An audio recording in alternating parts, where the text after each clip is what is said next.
महाराष्ट्र सदन में मराठा, गुर्जर, पाटीदार और जाट समाज की एक बैठक संपन्न हुई।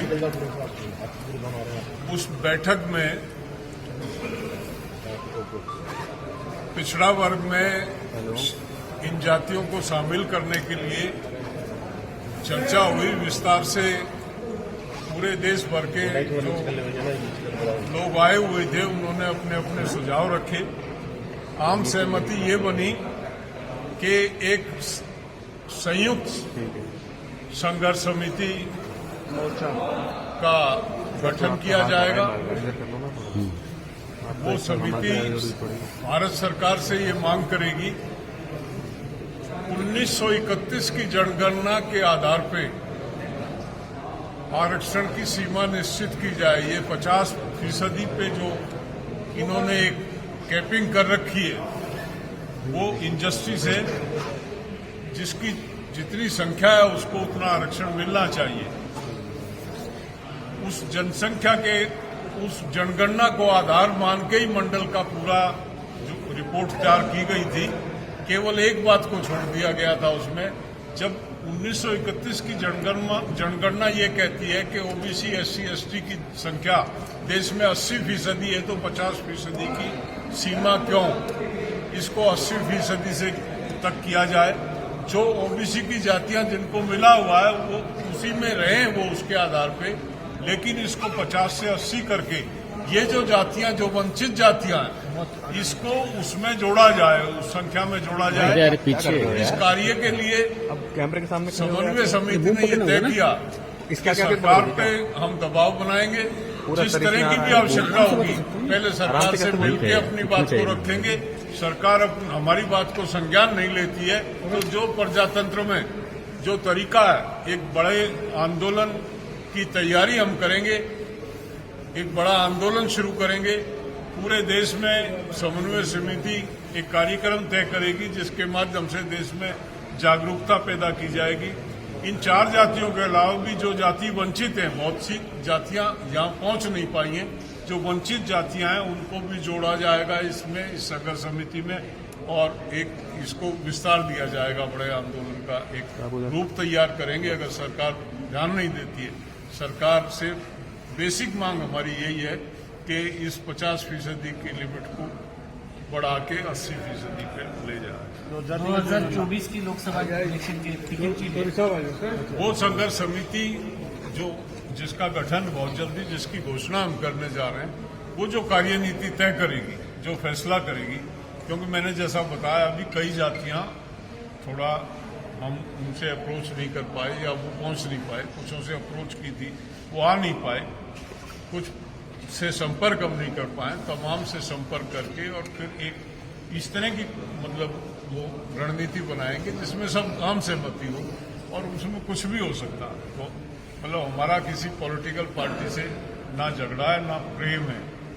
हमारा अपने विषय जो हमारा कि हमको हमारे हक से वंचित रखा जा रहा है, वो हक हमको मिले, उसके लिए हम किसी सीमा तक भी जाएंगे। लेकिन शुरू करेंगे डेमोक्रेटिक वे से और अहिंसात्मक तरीके से। वो हमारे बेसिक प्रिंसिपल हैं। उसको लेके जो भी होता है पहले हम अपनी बात को सरकार के समक्ष पहुंचाएंगे। उनका कुछ समय दे के इंतजार करेंगे, उसके बाद अगली रणनीति। पहला स्टेप हमारा ये है कि सरकार को प्रेशर कह लो, दबाव कह लो या निवेदन कह लो, उस प्रक्रिया के माध्यम से हम आगे बढ़ेंगे। कब तक जाएंगे? इधर आ जाओ सर, थोड़ा राइट अगर बोलो तो। सरकार के पास कब जाएंगे और आगे वाली आंदोलन सरकार के पास तो हम जल्दी अपना तैयार करके और आने वाले 8-10 दिन में सरकार को।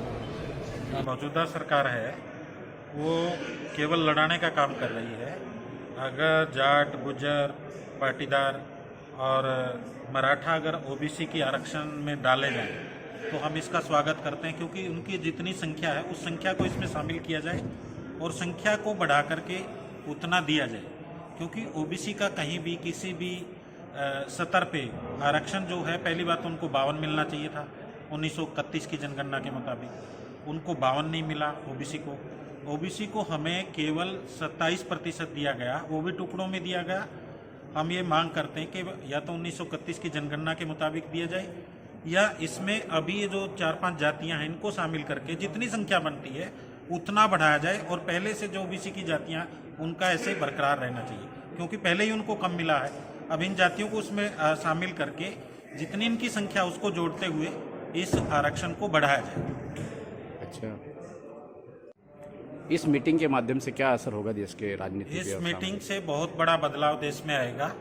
इससे क्या नाम है, जो जाट, गुज्जर, पाटीदार और मराठा जो जातियां हैं उनके साथ, और अहीर ऐसी जातियां, सैनी, मेव, ये सारी जातियां जुड़ेंगी। इनके साथ जो बैकवर्ड क्लास और शेड्यूल कास्ट में जो जातियां वो भी जुड़ेंगी। इससे पूरे देश में बहुत बड़ा बदलाव आएगा। ये बहुत बड़ी हलचल पैदा कर देगा। बहुत बड़े राजनीतिक बदलाव भी इस मीटिंग से आएंगे और ये आंदोलन चलेगा। और इससे जो SC ST OBC की जो जातियां, 6000 से ज़्यादा जातियां हैं जो टुकड़ों टुकड़ों में बटी हुई हैं, वो एक होकर के एक समाज निर्माण होगा, और समाज निर्माण से बहुत बड़ी शक्ति मिलेगी और उससे देश का बहुत बड़ा उद्धार होगा। क्योंकि संविधान के पक्ष में एक मतलब मूवमेंट तैयार होगी। संविधान को मानने वाले लोग तैयार होंगे। संविधान के साथ धोखा करने वाले लोग सत्ता में हैं, उन्होंने आज तक संविधान को ठीक तरीके से लागू नहीं किया। संविधान की मूल भावना से हमेशा खिलवाड़ किया, क्योंकि संविधान में 50% की कंडीशन कहीं नहीं है। तो इसलिए उस कंडीशन नहीं है तो वो क्यों लगाएगी। संविधान में कहीं भी जो इकोनॉमिक वीकर सेक्शन, इसकी कहीं कोई प्रोविजन नहीं है, लेकिन बना दिया गया। जो प्रोविजन है उनके ऊपर मौजूदा सरकार ने, पिछली सरकारों ने आज तक कोई विश्लेषण नहीं किया।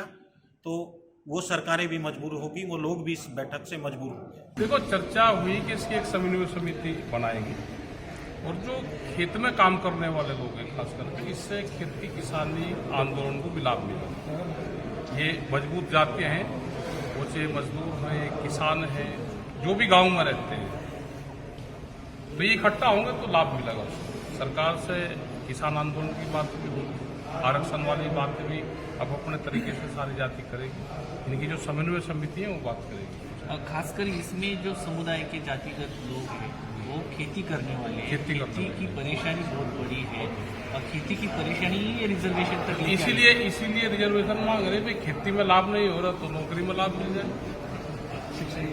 शिक्षा में लाभ मिल जाए। अगर खेती में लाभ होता तो आरक्षण की कहाँ होती। तो खेती नुकसान का हो रहा है, इसलिए सब जातियाँ इकट्ठी हो रही है, कुछ नौकरी में आरक्षण मिले। और हम ये है कि किसान आंदोलन भी इन इकट्ठा होने से लाभ मिलेगा। जैसे पंजाब इकट्ठा हो गया, हरियाणा है, उत्तर प्रदेश है, ये है, तो महाराष्ट्र इकट्ठा हो जाएगा। महाराष्ट्र में सबसे ज़्यादा समस्या खेती किसानी वाले किसानों की हुई। 2024 के इलेक्शन से पहले आप कोई प्रेशर सरकार के ऊपर बनाना चाहते हैं? अभी देखो क्या होता है, सरकार के पास में मैसेज जाएगा, ये लोग इकट्ठा हुए, फिर इनकी मीटिंगें चलती रहेंगी और उसमें देंगे। तो सरकार पे एक प्रेशर का काम तो करना है, बगैर प्रेशर के सरकार नहीं मानेगी। किसानों के लिए सरकार ने अभी 6000 से बढ़कर 12000 इलेक्शन के पहले देने वाले हैं। 3 कृषि कानून फिर से चेंज करके वापस आने वाले हैं। ऐसा नहीं, अभी इस तरह की कोई वो नहीं है। 3 कृषि कानून फिर वापस आएगा तो फिर आंदोलन होगा। कृषि कानून की तरफ तो जाएंगे नहीं, जाएगा तो उसका विरोध। लेकिन सर जी, अभी जो आरक्षित जाति है अलग अलग OBC है जैसे, तो उनकी ओर से कुछ विरोध हो रहा है नए जाति को वो तो बैठ के कुछ लोग आ रहे हैं, उस समाज से भी लोग आ रहे हैं, यहाँ पे सभी लोग हैं। बैठ के सरकार से डिमांड करने का सबका हक है, हम लोग बैठ के बातचीत। इसमें से काउंटर पोलराइजेशन भी हो रहा है, वो तो सरकार का काम है, करने का काम करेगी। तो सरकार से अभी आपकी मतलब एक उसको अल्टीमेटम गवर्नमेंट को कुछ रहेगा कि कब तक क्या करें? नहीं, अभी बात करेंगे। जो कमेटी है, जो कोऑर्डिनेशन कमेटी, वो बात करेंगे। अपोजिशन को साथ में लेने की वो नहीं, अपोजिशन क्या है तो नॉन पॉलिटिकल नहीं होना चाहिए। कोई भी प्लेटफार्म हो, पब्लिकली प्लेटफार्म, नॉन पॉलिटिकल